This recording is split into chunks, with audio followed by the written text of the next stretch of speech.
Welcome to Spark Infinity Office Hours. This is David Andrew Weeb, and it is October 10th, 2024. This is the third time trying to capture this presentation. The previous two attempts completely failed. Either the file did not upload correctly, or we ended up with corrupt files that were unusable. So let's hope this works out this time. Today's presentation is 7 reasons you shouldn't do social media. And yeah, it's just me, by the way. Do is in quotes for a reason. I'm not going to explain that reason, but if you pay careful attention to this presentation to the very end, I think you'll figure out why. I'm not here to burst anyone's bubble. The reason Spark Infinity and this team and this group exists because we have that common goal of wanting to grow on social media. So today I'm not going to be discussing reasons to quit. That's not what this is about. But we need to remember that if you're going to say yes to something, you're saying no to other things as well. And being mindful of that choice and that trade-off is really important in life. I also think it's a really good intellectual exercise to explore arguments against whatever your chosen path is, because it facilitates critical thinking and it helps you refine your beliefs.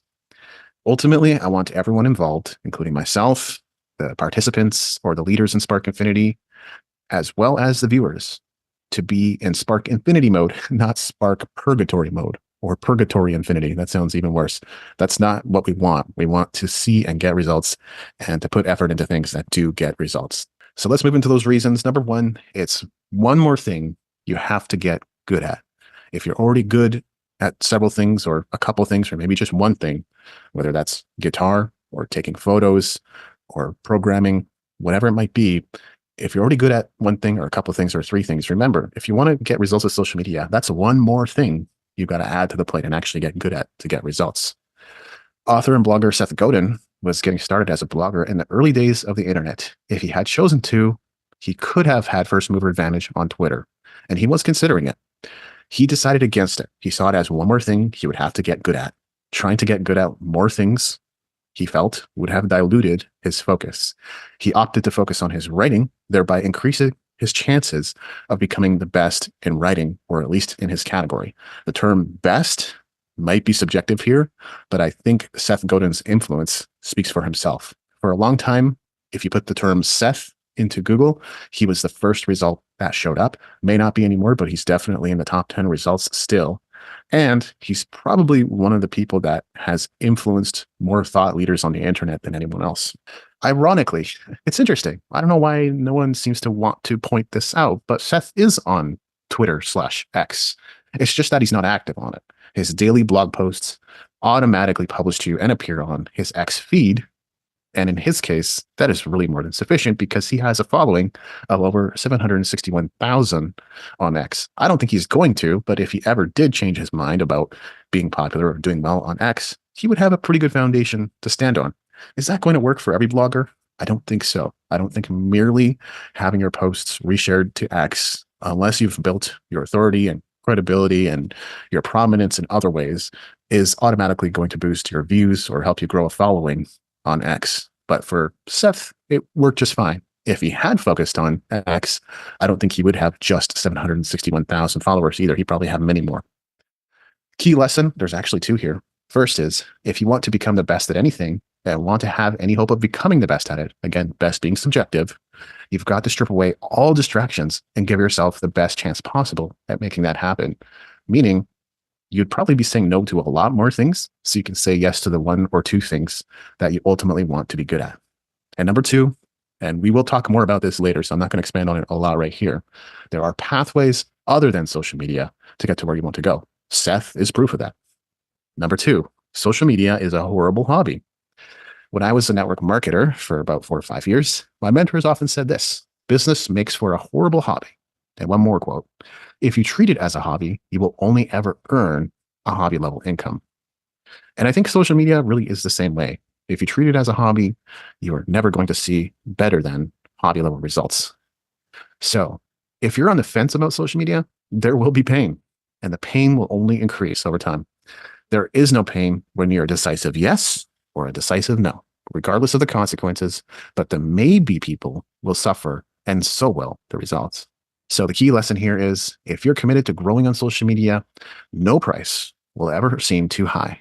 If you're deliberately and intentionally choosing not to do social media, there is no quote unquote missing out, no FOMO only JOMO, joy of missing out. But if you're wishy-washy about it, there's a chance you'll get swallowed up in the next wave of trolling, criticism, hardship, or something else, because life happens whether you're doing social media or not, and there are plenty of things that could take you out. Number 3, social media is addicting in the worst way possible. Social media and smartphones are addictive by design. You can find many articles on Google corroborating this notion, as well as many studies. According to Addiction Help, social media addiction is growing year by year. Research shows that roughly 210 million people are addicted to social media worldwide. And that, as I understand it, only about 4 billion people, in other words, about 50% of the population is even online yet. What happens when an additional 4 billion people come online? What will the addiction stats look like then? Addiction Help seems to indicate that these numbers are rising year by year. Gary Vee said, social media is more addictive than cigarettes and alcohol. Yet, I have a hard time imagining anything that could leave you feeling as empty and unfulfilled. Those dopamine highs let you down every time. I'm not advocating anyone become addicted to anything, although if we're honest with ourselves, we all have addictions of minor or major forms. I'm not necessarily talking about clinical addiction, which is a whole other thing, but I can think of other things that would have a little more payoff than staring at social media. In fact, I think that's the lowest payoff there is. Key lesson. If you are easily distracted by the posts you see on social media and forget why you opened the app in the first place, you are likely addicted. If you frequently find yourself doom scrolling and can't seem to control it, you are likely addicted. The question is, and this is really key, are you a creator or consumer? My coach and anyone that I respect is pretty much in the category of a creator. They make things. They prioritize making things over consuming things. I even heard, I think it was Ralph Smart, and I love his channel as well. I think he was the one that said, successful people, for every hour of content they consume, they create 2 hours of content. So they create double the amount they watch. Think about that. Number 4, social media is an open invitation to the comparison game. Comparison is the root of all unhappiness. If you look up that term on Google, it seems to think I came up with it. I simply summarized a sentence that effectively said the same thing, and I'm pretty sure it was Joe Vitale who originally said that. But thank you, Google. It's nice to be known for something. JED says social comparison can lead to increased depression, decreased well-being, poor body image, and even eating disorders. I don't know why they separated increased depression and decreased well-being, because if you read the article, you find out by decreased well-being, they mean depression. I guess because depression leads to decreased well-being, but it seems to me they're kind of in the same category. Either way, more often than not, we are comparing ourselves unfavorably to others, their highlight reels to our bloopers. Virtually anyone you can name has gone through hardship, and if they haven't, they will. People aren't exempt from difficulty or challenge just because they're rich, famous, good-looking, or otherwise. Many so-called social media influencers will tell you they don't even know what they're supposed to be influencing. And in fact, many of them earn an aggressively mediocre income. All these people that we're supposed to look up to and have been told to look up to and think we should look up to, that appear to have incredible, amazing lives that apparently we don't have, pretty much have about the same lives that we do. Key lesson. Your life may appear dull compared to those you see on social media, but fundamentally, their lives aren't measurably better or different than yours. It pretty much averages out. So, minimizing social stimuli and engaging in real life is the antidote to ongoing comparison. Number 5, social media may not be the answer. We get into social media for a variety of reasons, but it seems to me it's usually because someone says something along the lines of, that's where the people are. It's the right thing to do. I heard stories about, and that could be something like, I heard story of a guy who shared his books on TikTok and was suddenly making millions of sales. Any kind of success story. Or it's easy to go viral, or it's costly and difficult to build your own platform.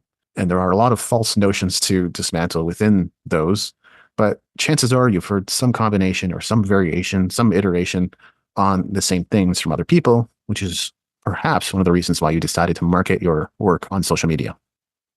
What's the reality? The reality is social media is algorithmic, meaning it only rewards people doing certain things a certain way consistently.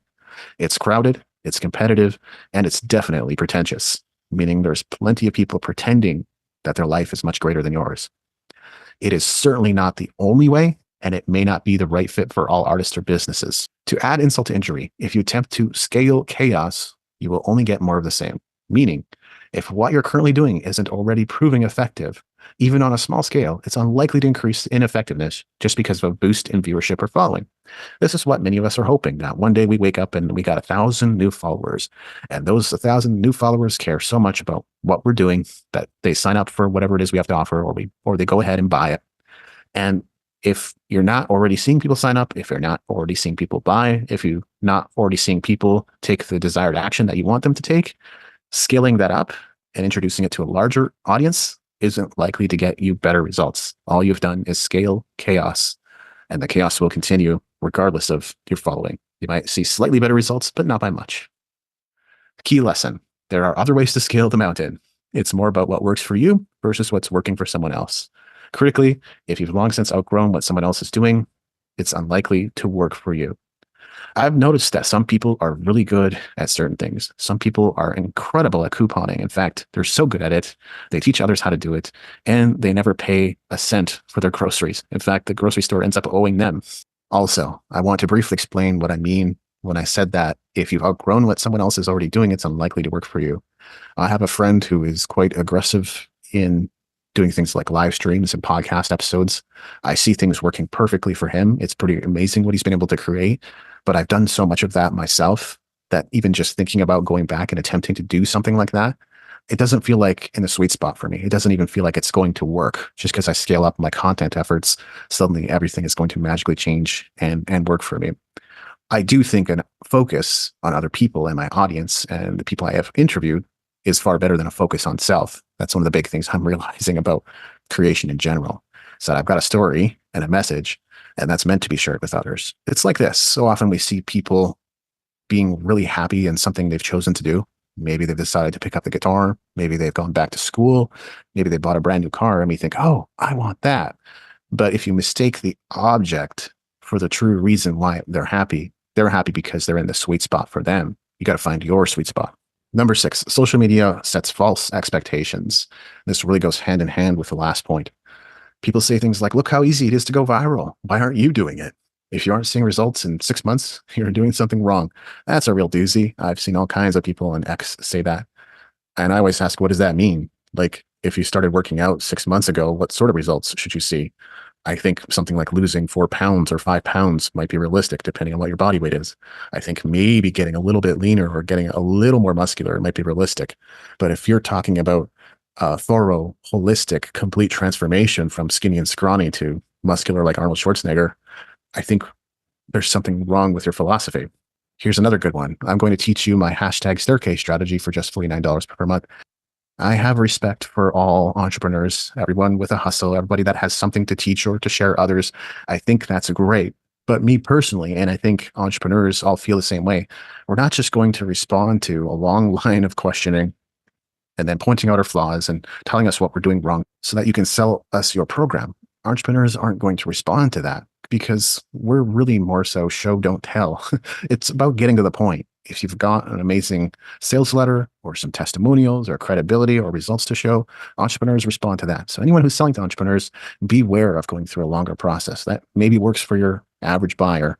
It's not going to work as well for people who's been in the hustle.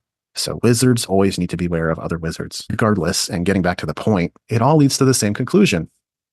We feel like we go and try it out for ourselves, and if I'm not seeing results, it must be because I'm a smelly, stupid, ugly old mule that's destined for failure. Which probably isn't true, but like Chinese water torture, the lack of results can start to take its toll on you, drip by drip. Key lesson: define what winning means to you and only chase that. You make the rules. Don't leave it up to someone else. And don't worry about what others say you should or shouldn't be doing or getting.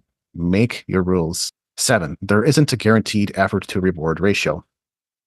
To be fair, this is true of most things in life, especially in entrepreneurship. There are no guarantees in e-commerce, becoming a YouTuber, podcasting, blogging, affiliate marketing, or otherwise.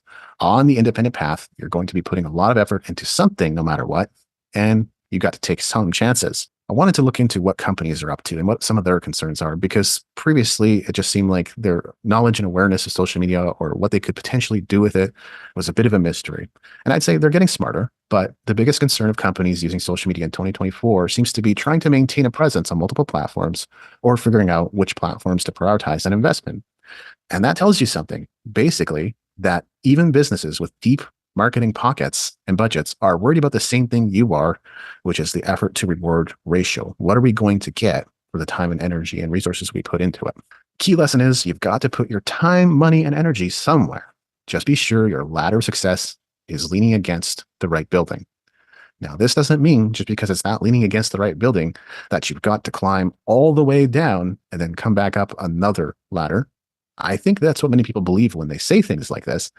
Chances are you might be able to jump over to another ladder because you can leverage all the skills, experience, knowledge, and talent you've cultivated to this point. So right there, that cuts down a lot of worry over failure. Thank you so much for watching. Don't forget to follow me on Instagram. I'm at David Andrew Wiebe, Wiebe. And I've got a brand new book. Kindle, paperback, and hardcover versions are available. Are you having trouble figuring out how to distribute, promote, syndicate, and market your music to bring it to a larger audience? Are you tired of trying to become a social media megastar? Are you tired of spending days, weeks, months, even years or decades of your life trying to build sales funnels that don't ultimately work or bring you the results you're looking for? Then have a read through The Renegade Musician by David Andrew Wiebe. Thanks for joining me. We'll see you again on another Spark Infinity.